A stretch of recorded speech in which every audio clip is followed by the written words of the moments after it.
Hey, what's up, everyone? It's Josh Flores from Wall Street Saturday. I just want to thank you guys for checking out the video this week. If you can, please support the channel by liking the video and subscribing.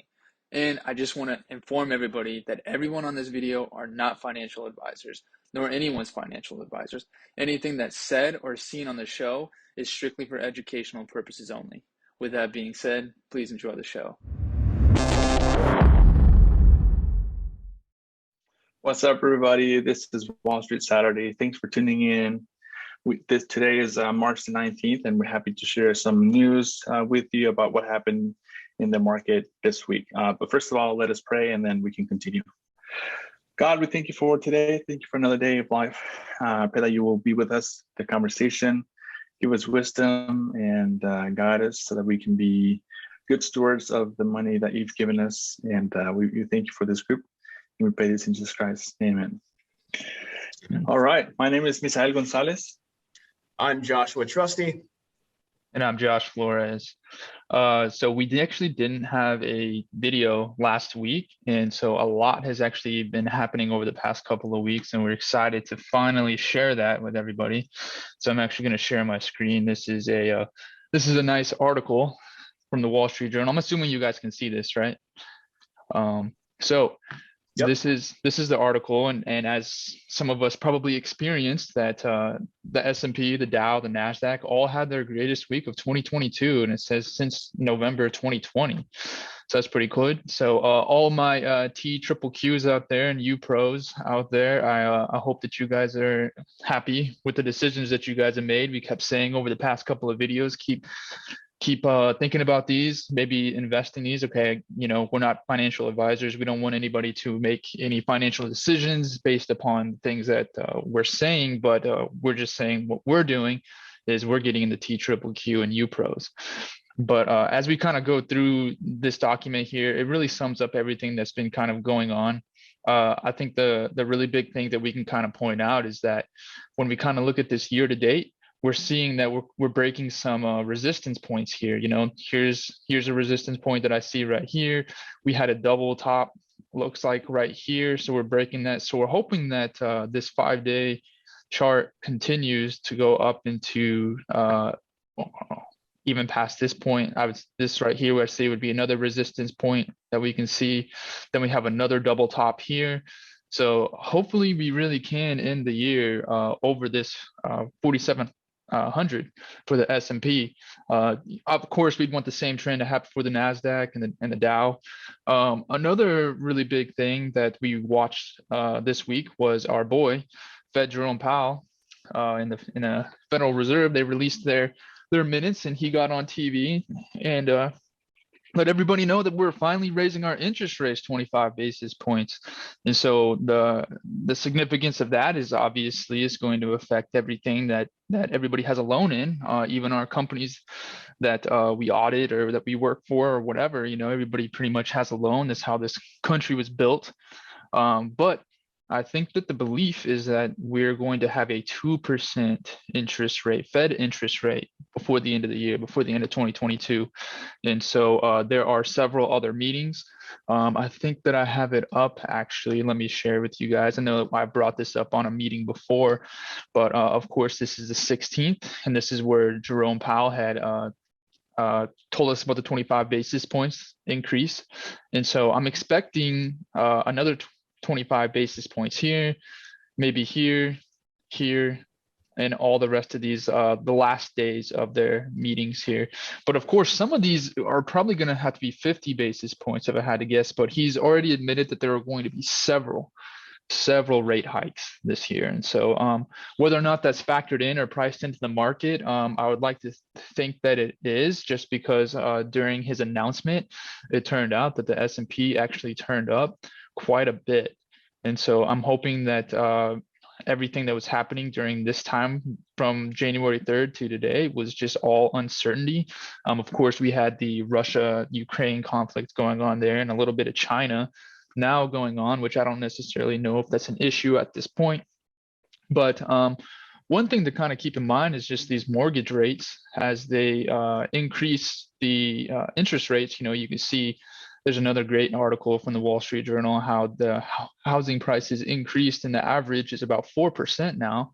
And so there's this really nice calculation that they showed us, and the monthly payments on a $350,000 home, which I believe that the average is around $385,000 for 2022, and I might be able to find that evidence from another Wall Street Journal article there.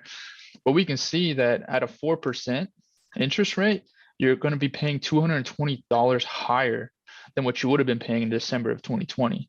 That's significant. The only reason why I bring this up is because we know that in 2008 and 2009, the variable interest rates for people who were purchasing homes was a huge influence and factor on the reason why we had a market crash. And so as we all could probably guess, a big reason why markets do crash, and 90% of them are due to defaults on debt. And so it's just something to kind of think about as we see more interest rate hikes going through there. But of course, inflation is still at a 40-year high, around 7.9%, I think was the last, maybe 7.8. But hey, I've had this conversation with Misael once before, but it sucks that we're in this position because it really is too late. It's too late to raise interest rates, right? And I see Josh laughing here, but I mean, Yeah, it really is too late. Yeah, it's late. It's late, I think, because I think we didn't have to go through 6% inflation for the 6+ for the Fed to act. But apparently, the market is seeing that as a good sign, and I think it is going to work. Back in the 70s, when the interest rates were like, actually the inflation was like 17+%. I mean, like houses were maybe $50,000. So I think today we have like very low interest rates, but houses are like 4 or 5 times that. So I think it's, it all averages out in terms of how easily or how much people pay at the end of the day for the mortgages over 30 years. But the fact that they raised interest rates this week and they plan to do more hikes, I think is a very positive sign when prices are getting out of control. And so when this kind of trickles down through the system, I think we're going to see a decrease in home prices unless we struggle to build new houses, right? Because the supply also affects it. But we used to have like very easy money to buy and getting to these mortgages. Now it's not going to be as easy. So not as many people are going to be able to afford a mortgage. And so therefore the demand should decrease. And so the prices in the houses should decrease as well, with the exception, like I said, of that depends on whether we can, increase the supply at the same time. If not, we may see, home prices kind of, hang around the highs or maybe a little bit below the highs that we've seen in the past few years, but definitely good signs for sure. Yeah, and we've also talked in the past about the supply chain issues which exist, and those are kind of separate to the effects of the Fed.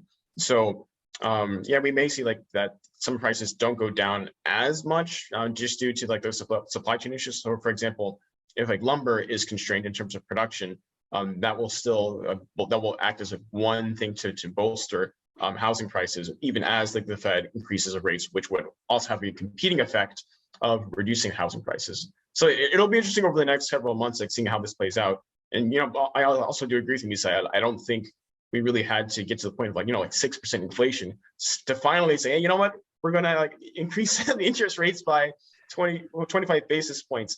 Yeah, I think there's definitely some lag in the Fed's response, just because it took so long to change the narrative from, these supply chain issues are only transitory, to saying, hey, we actually need to start doing some to curb this inflation.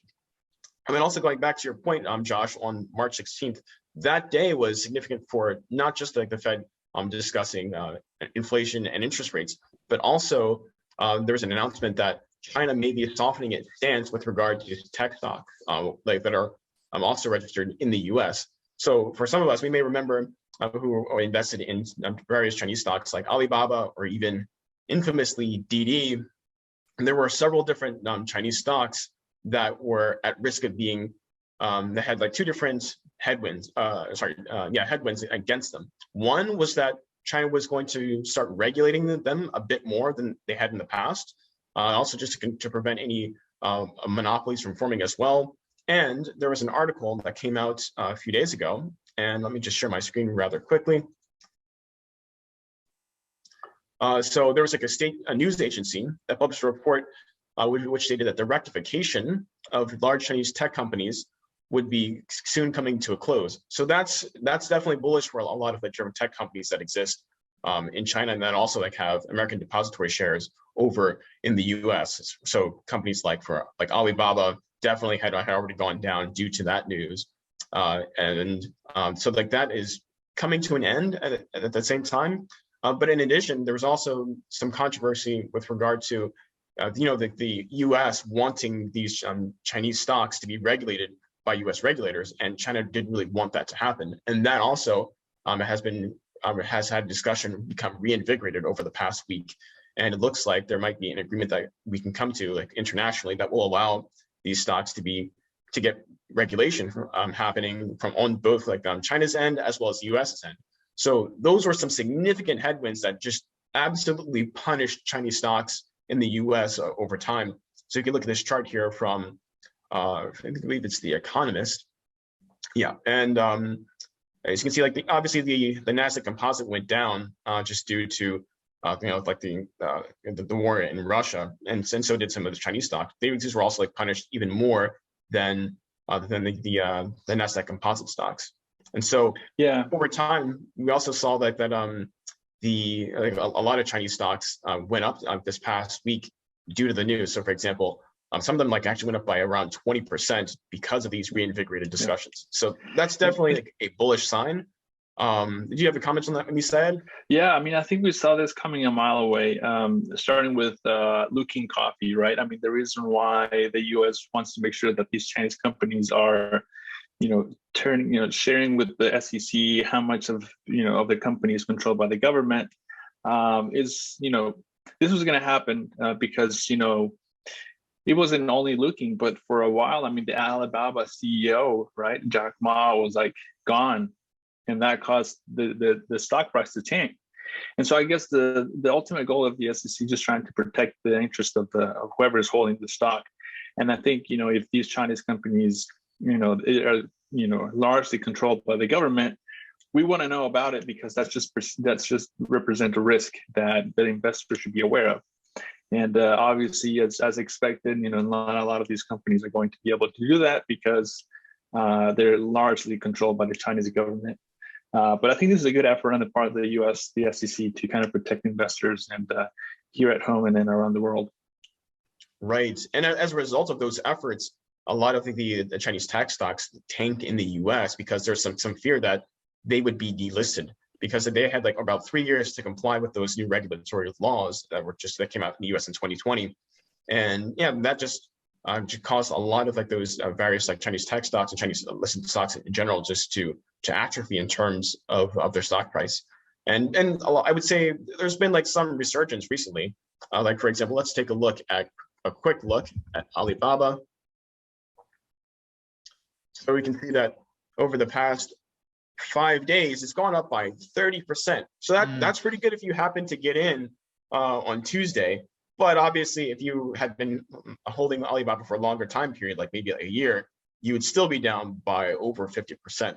So there's been a lot of value that's been lost, not just like due to like the Russia-Ukraine conflict, but just due to the overall regulatory issues that have been occurring, like both on China's end as well as on the US's side as well. So they were up to about $300 towards the end of 2020, and now they're around like a third of that. So that's a significant change.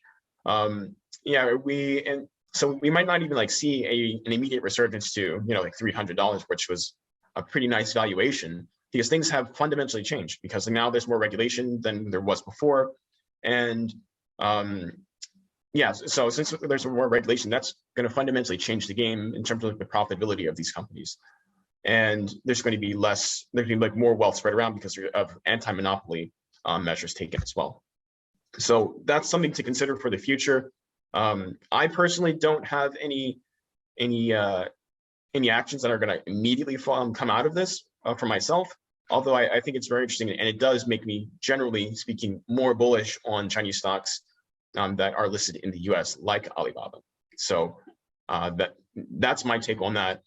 But for all of you staying, all of you guys who are at home worried about the market, please, please, please, if you don't take anything from this one session, remember that if you stay long, there will eventually be a general resurgence. Take a look at Q, which had a resurgence this past week, 8%. Once again, imagine selling right here. Obviously, we still have like a long way to go to get back to these measures, but whatever you do, guys, please stay long, stay green. What's up, everybody? Thanks for watching Wall Street Saturday. Remember, this is for educational purposes. We're not financial advisors. If you like our videos, go ahead and like and subscribe and hit that notification bell to be notified every time we have a new video out. Thanks for watching.